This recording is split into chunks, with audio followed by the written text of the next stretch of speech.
A maioria das pessoas que colocam fantasmas no Halloween não acredita em fantasmas, certo? Então sabemos que há muita frivolidade nisso. Mas existe um verdadeiro sobrenatural. Força do mal. Sim, existe. Digamos que você tem um homem e ele, tipo, vive uma vida normal. Ele é um bom marido, um bom pai para seus filhos. Então, um dia, ele simplesmente começa, tipo, a mudar, sua personalidade é diferente. E então, eventualmente, tipo, assassina toda a sua família.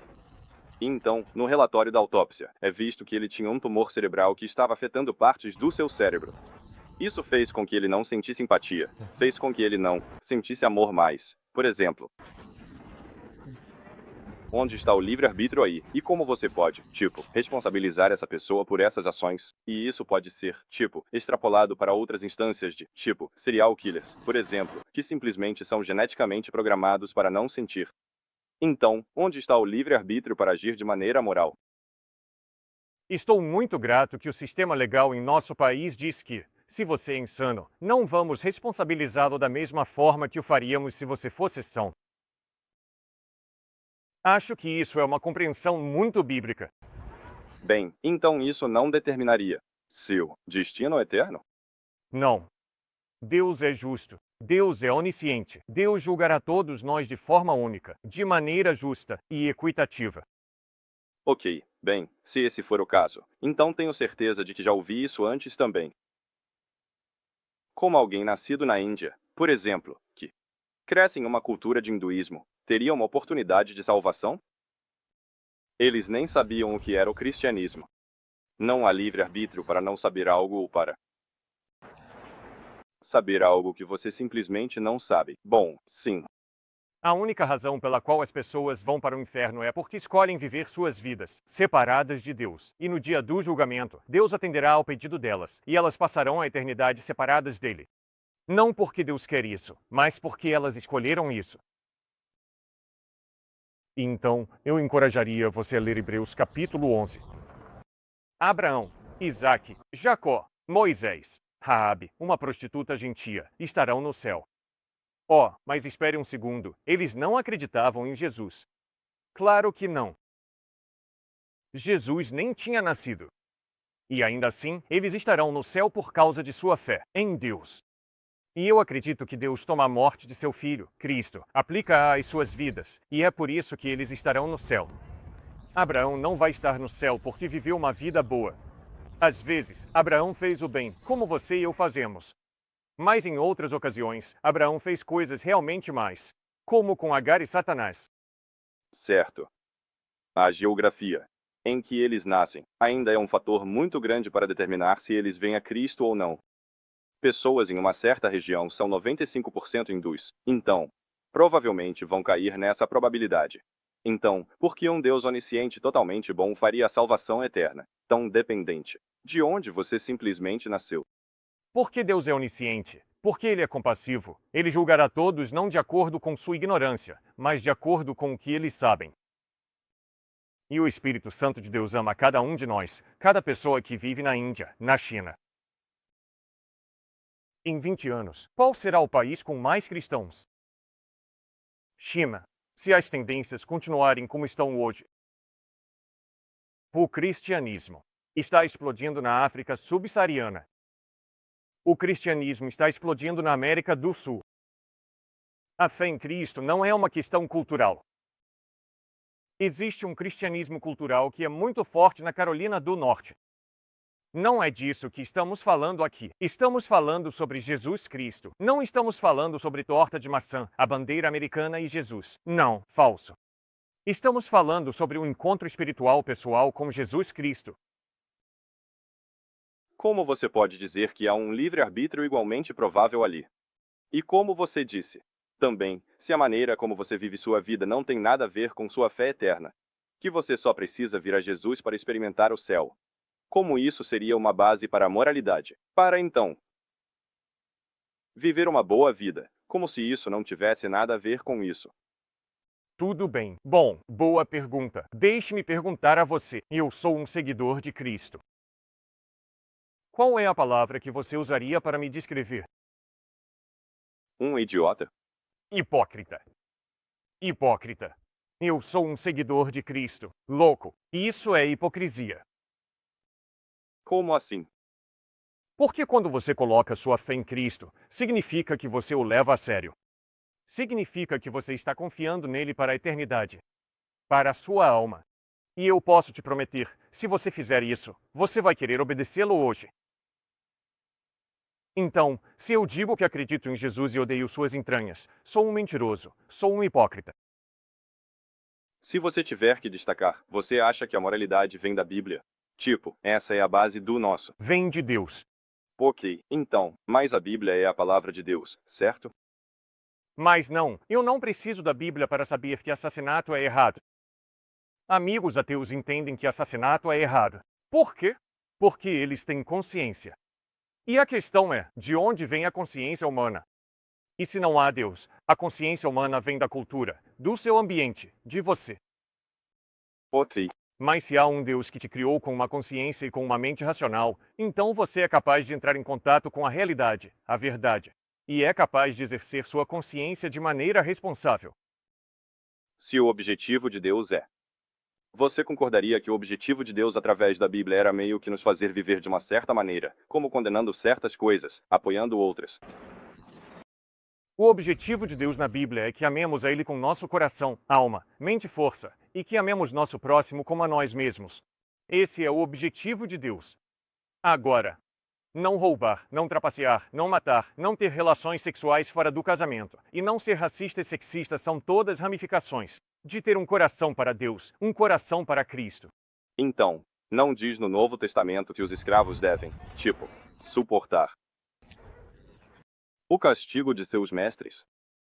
A pequena carta de Filemão é Paulo escrevendo para um dono de escravos, para aceitar seu escravo fugitivo, Onésimo, de volta não mais como escravo, mas como um irmão em Cristo. Em Gálatas 3:28, Paulo escreve: em Cristo não há judeu nem grego, escravo, nem livre, homem nem mulher, pois todos somos um em Cristo. Agora, a questão é, bem, então por que não comprou? Porque a Bíblia não se manifesta mais fortemente e diz: todos os senhores de escravos libertem seus escravos. Sim, porque Paulo estava escrevendo no Império Romano, quando mais de 50% das pessoas eram escravas, médicos, advogados, empresários eram escravos. Era como servidão contratada. E Paulo não está convocando uma rebelião massiva de Espartaco contra Roma. Em vez disso, ele está pedindo que senhores escravos aprendam a respeitar uns aos outros, a se tratarem bem. E ele está lançando as bases para a abolição da escravidão. Ok, acho que você poderia argumentar isso, mas por quê? Tecer e condenar crimes imaginários como a feitiçaria? Tipo, qual é a utilidade disso? Satanás é real. Basta ler M. Scott Peck, Pessoas da Mentira. Existem tabuleiros Ouija, sessões espíritas, médiums e feitiçaria. Sim, há poder sobrenatural. Existem jogos que as pessoas jogam com todas essas coisas? Claro que há. Tudo bem, não. A maioria das pessoas que coloca fantasmas no Halloween não acredita em fantasmas, certo? Então sabemos que há muita frivolidade nisso. Mas existe uma força sobrenatural real do mal? Sim, existe. Quando você olha para o massacre de My Lai na Guerra do Vietnã, há algo mais acontecendo além do mal humano. Quando seres humanos massacram outros seres humanos, se você acha que é só porque eles não tomaram café e estão tendo um dia ruim, você é ingênuo. E o ponto dele é que há algum tipo de força sobrenatural do mal em ação quando você olha para o massacre de My Lai no Vietnã. Você diria que a religião pode ser essa força do mal? Claro que pode. Eu posso usar a religião para oprimir as pessoas. Eu posso usar a religião para enganar as pessoas. Sim. Mas isso não diz nada sobre Cristo. Isso diz sobre aquelas pessoas que fazem isso. Você não acreditaria que uma pessoa normal pode ter uma convicção de fazer o mal ao ser introduzida à religião, a uma ideia religiosa? Bem, claro. Acho que David Koresh fez um trabalho muito bom nisso, usando a religião para realmente manipular profundamente algumas pessoas.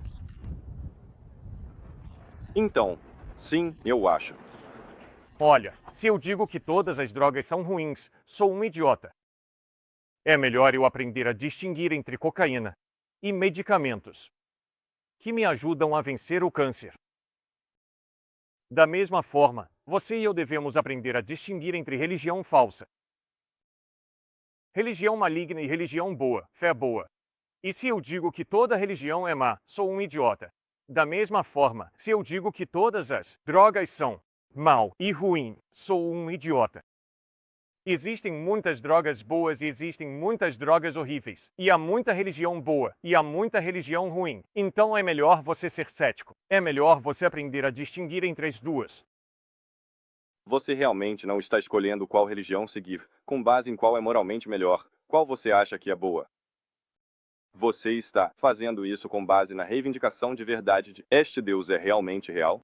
E realmente não há razão para acreditar que esse Deus é real. Não há evidências para isso. Acho que, para mim, isso seria idiotice.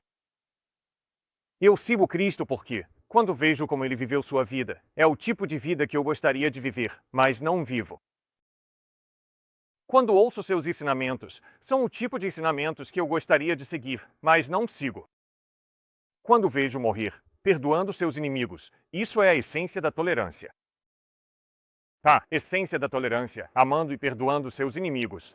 E quando vejo ressuscitado dos mortos, torna-se óbvio. Ele é confiável. Ele morreu e ressuscitou dos mortos.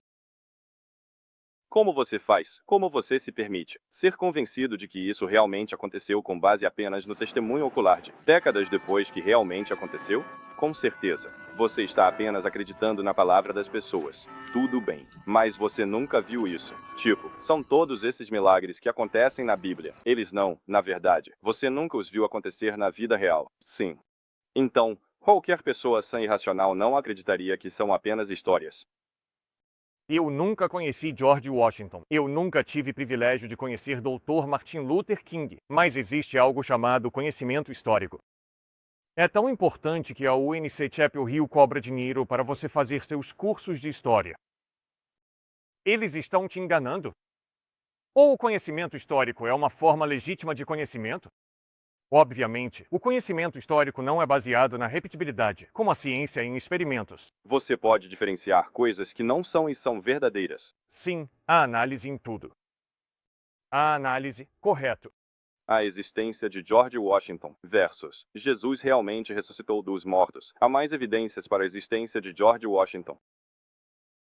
Mas a evidência histórica de que ele ressuscitou dos mortos é muito clara. Mulheres o viram. Mais de 500 pessoas o viram.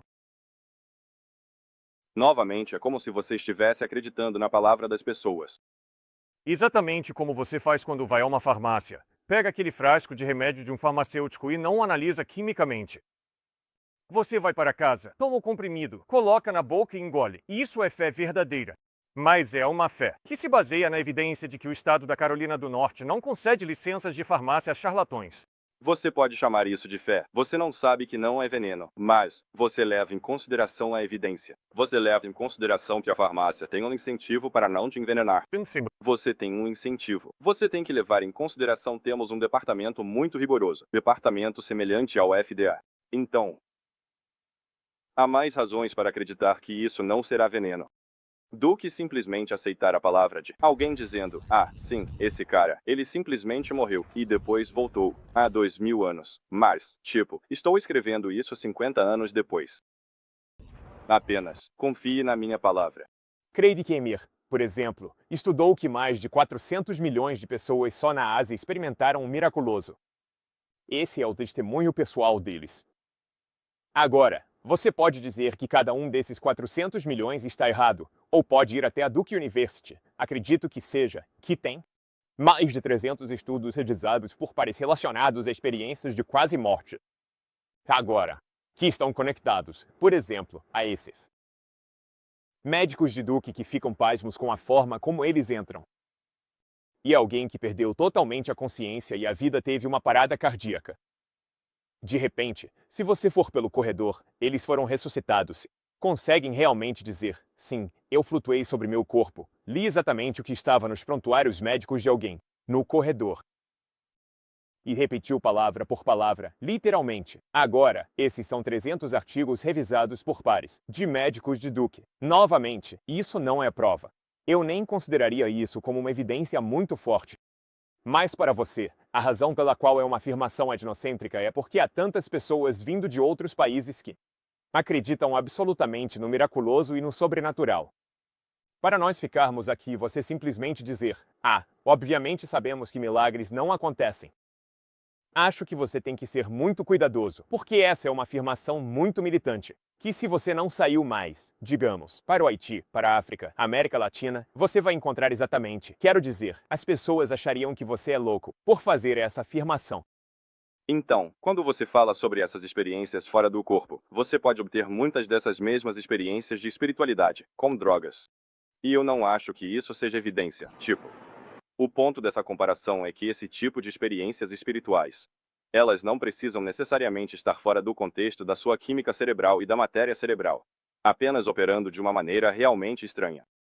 Então, as experiências com DMT, sim, eu entendo que 40% dos ateus afirmam se tornarem teístas a partir de experiências com DMT, por exemplo. Então eu acho que isso é ainda mais evidência, mesmo que eles estejam sob efeito de drogas. Mas a evidência concreta de que estou falando lá em Duke é uma questão de... Eles são realmente capazes de ler as informações dos prontuários médicos no corredor. Então, viagens de drogas não podem te levar até lá, correto? Veja, essa é a evidência concreta que esses médicos de Duke estão alegando. Eles estão dizendo: nós não entendemos isso, nós não compreendemos. É loucura. Esse é o ponto deles. Então, não, eu concordaria. Sim, você pode ter alucinações do tipo induzidas por drogas, certos estados de euforia que são semelhantes, misticamente, a experiências espirituais, mas de forma alguma isso desenterra e descarta esses 300 artigos revisados por pares dos médicos de Duke. Eles leram algo no corredor que simplesmente não passaram ao entrar. Estudos muito semelhantes foram feitos, experiências semelhantes. Para você ficar aqui e fazer a afirmação etnocêntrica de que ninguém acredita em milagres. Nunca vimos um milagre. Saia mais. Você comentou e seguiu. Não é possível. Não é possível. Então, não é possível. Mesma coisa. Não é possível experimentar um milagre para um milagre existir. Eu só acredito que você precisa, com todo respeito, você precisa sair um pouco mais. Bom, tudo bem. Porque a grande maioria das pessoas que conheço que foram para a África, América Latina, China, outros lugares, diriam que elas foram testemunhas oculares do milagroso ou sobrenatural, ou conversaram com muitas pessoas nessas culturas que afirmam ter experimentado milagres. Isso nunca foi registrado, isso nunca foi mostrado como algo em um estudo. Você acha que isso é realmente possível? Eu acabei de mencionar 300 estudos na Universidade de Duke. Eu nem fui para o exterior. Não estou falando sobre experiência cerebral. Estou falando sobre um milagre. Jesus toca alguém e cura essa pessoa de uma doença terminal. Sim, como? Em nenhum lugar temos qualquer registro disso realmente acontecendo. Feliz que mencione isso. Se você fizer um dedo crescer, Isso conveniente. eles vão voltar. É conveniente para você. É conveniente para você. Porque você sempre dirá, mesmo se, por exemplo, Jesus Cristo pousasse bem aqui na sua frente, você diria: estou alucinando. Você inventaria algum tipo de explicação naturalista. Se Jesus descesse do céu agora, eu acreditaria em Deus. Ótimo. Você acreditaria. Sim, se você entrar em qualquer tipo de laboratório e fizer um dedo crescer de novo, eles ainda não vão dizer que isso é um milagre. Porque eles dizem que há certas constantes dentro daquele laboratório e há certa repetição dentro dessas constantes que você tem que seguir. E, então, um certo dedo crescendo de novo, eles não vão recuar e dizer: o sobrenatural. Então você está certo, você não pode testar isso, e é por isso que está fora da ciência. Não é apenas o cientificismo rígido que seguimos, certo? Temos algum caso documentado em que alguém foi clinicamente diagnosticado com uma doença terminal e então foi tocado por algum milagreiro. E então, você tem outro documento médico que mostra que a doença terminal simplesmente desapareceu. Absolutamente. Há muitos casos. Como pastores, conversamos com muitas pessoas que experimentaram milagres médicos em hospitais onde estavam lutando com coisas como câncer, onde literalmente um médico olhou para eles e disse: 100% de chance de você morrer. Então eles não morreram. Então, para você dizer isso novamente, você não pode testar cientificamente e colocar em um laboratório, tanto do sobrenatural de que você está falando. Porque há constantes. Porque há algo que Hume propôs. Tem que haver uma repetibilidade por trás disso. E se você não está fazendo crescer vários dedos novamente, então a ciência vai dizer, não, isso não é como o natural funciona. Então vamos descartar qualquer tipo de pensamento sobrenatural. Por isso você não pode testar o sobrenatural dentro de um laboratório. A ciência não toca nisso. Existem níveis de lógica, de descobrir a verdade que não precisam necessariamente estar dentro de um ambiente de laboratório estrito. Assim como, Então, o que você quer? Qual é o teste que você deseja? se houvesse algo assim, poderia até ser remotamente convincente O que é? que poderia. É algo que escapa. A possibilidade de ser apenas pessoas que já estão motivadas religiosamente, que são tendenciosas religiosamente, tentando inventar histórias. Assista a Joe Homer. Ele teve muitas pessoas diferentes que eram ateus convictos, que disseram que através de experiências com DMT, se tornaram teístas. Então, não são pessoas tendenciosas religiosamente. Estes são ateus convictos. Então, para você dizer que todo mundo que experimentou o miraculoso, o sobrenatural, tem algum tipo de viés religioso, eu acho que é um viés muito ateísta que você está usando. Eu acho que todos têm. Só porque um ateu passa por alguma experiência espiritual, não significa que. E decide se converter ao teísmo por causa disso, não significa que eles estão certos sobre isso, se estão exatamente certos. Tipo, você pode alcançar uma experiência espiritual como ateu através da meditação e saber que isso é apenas, sim, sua química cerebral. Totalmente. Só porque isso acontece, não. Tipo, eu não. Não, isso não prova. Você está certo. Estou apenas refutando seu comentário anterior sobre sabermos que milagres não acontecem. Acho que ambos os comentários são absolutamente absurdos, e você ofenderia centenas de milhões de pessoas se fosse a qualquer outra cultura no mundo. Este é um país muito científico e tecnológico em que vivemos. Sou grato por isso. Mas só para você saber, você vai desconsiderar muitas experiências e testemunhos diferentes, onde as pessoas estão afirmando, sim, eu não consigo explicar isso. E eu passei a acreditar em Deus porque isso é inexplicável, essa experiência que está fora da lei natural. Ainda estamos agrupando aqui as experiências espirituais e os milagres literais reais de que estou falando. Quais são os milagres literais de que você está falando? Pegue algo como falar em línguas, por exemplo. A única maneira de as pessoas na igreja subirem lá e realmente começarem a falar em línguas é se já forem crentes, certo? Não acho que haja muitos casos. Haverá algum caso em que um ateu subirá lá e sentirá que está realmente sendo possuído por algo para falar em línguas. Como? É bem óbvio que isso é. É uma resposta em oração. Línguas é. Não é algum tipo de possessão.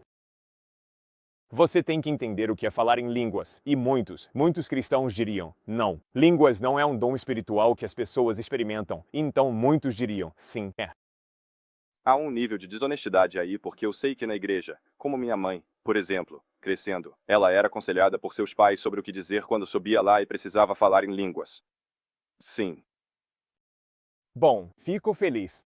Isso é bem ao estilo Benin, onde ele simplesmente bate nas pessoas na testa, faz elas caírem, faz muitas pessoas espumarem pela boca. Então fico grato que mais tarde ele aparece e diz, ei, eu fazia um truque de mágica para ganhar dinheiro. Então eu falaria com sua mãe e diria, ei, mãe, o que há? Não há muita sinceridade na sua fé.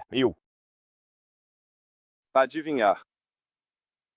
Tudo. Bem, acho que é tudo que tenho por agora.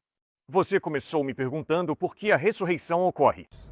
Fico feliz que você finalmente mostrou suas cartas. É ridículo que o milagre pudesse acontecer. Fico feliz que você mostrou suas cartas.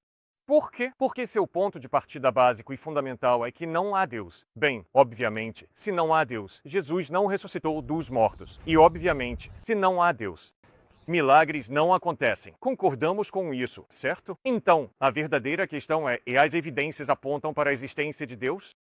E é fascinante que você tenha mencionado sua mãe e línguas, porque isso me fala sobre sua composição emocional. E espero que você perceba isso.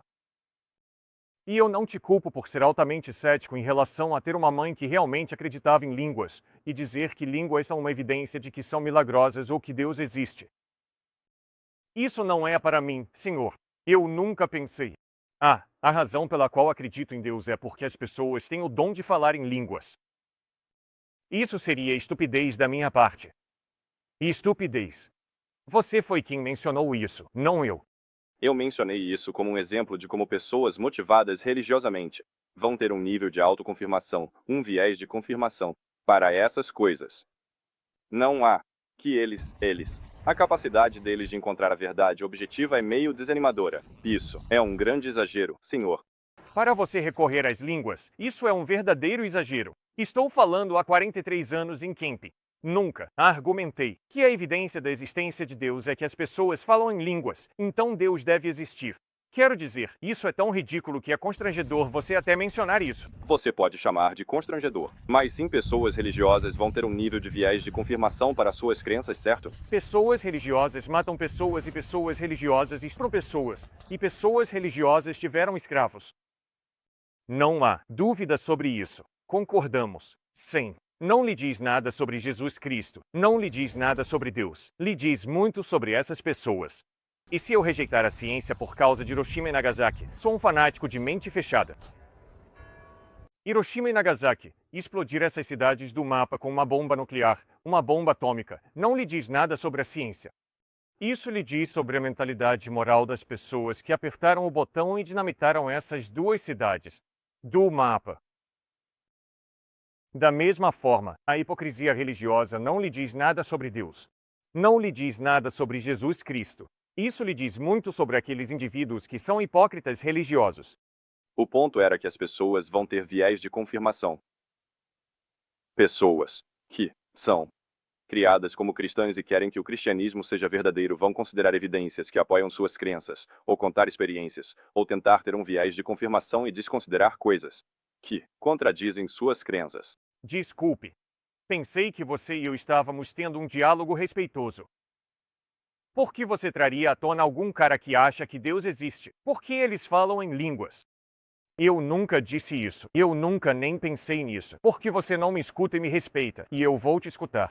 E eu não vou trazer algum ateu hipócrita e usar isso contra você. Isso não é justo. Não é respeitoso. Em vez disso, você ouve o que eu digo e responde. Eu ouço o que você diz e vou responder a você. Achei que era assim que temos um diálogo inteligente. Não vejo como isso foi violado. Eu nem estou dizendo que Cristo toma isso como evidência da existência de Deus. Isso não é que mencionei. Bem, qual é seu ponto? Que vai haver um nível de viés de confirmação. Então não vai haver um nível de viés de confirmação para você? Quero dizer, leia A Fé dos 100 Pais do psicólogo Beaches. Ele analisa todas as autobiografias dos 100 principais ateus dos últimos 100 anos. E mostra como todos eles tinham pais ausentes, pais que faleceram ou pais que os abusaram. Então, o que ele faz, como esse grande psicólogo, é desvendar como há um profundo viés de confirmação para muitos ateus, que não gostam de seus pais. Agora, talvez você tenha um relacionamento fantástico com seu pai. Ok, isso é fantástico. E eu te prometo, amigo, você tem preconceitos emocionais e viés de confirmação. Eu te prometo, você não olha para as evidências de forma totalmente objetiva e diz: a ressurreição não aconteceu, Jesus Cristo não era o Filho de Deus, não há eternidade, não há sobrenatural, milagres nunca aconteceram.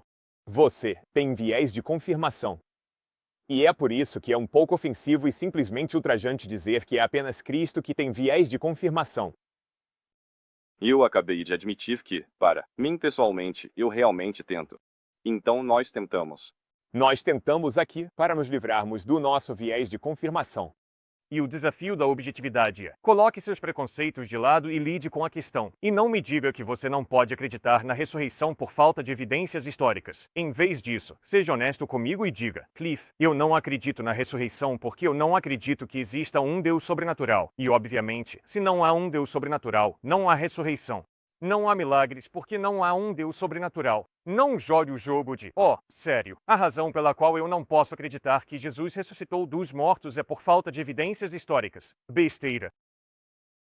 Então, bem-estar é uma experiência subjetiva, mas dizer que essa pessoa está em um nível mais alto de bem-estar do que outra pessoa, isso ainda é uma afirmação objetiva. Sim, subjetivo.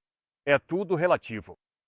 Mas se na realidade este homem foi criado à imagem de Deus, então escravizá-lo é errado. Se na realidade este homem foi criado à imagem de Deus, então minha atitude racista em relação a ele é errada.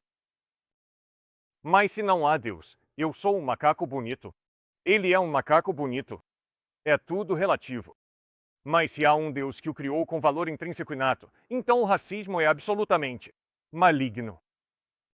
E foi exatamente isso, doutor, o argumento de Martin Luther King na carta da prisão de Birmingham. Desculpem, todos vocês ministros brancos em Birmingham, vocês estão errados ao apoiar a segregação.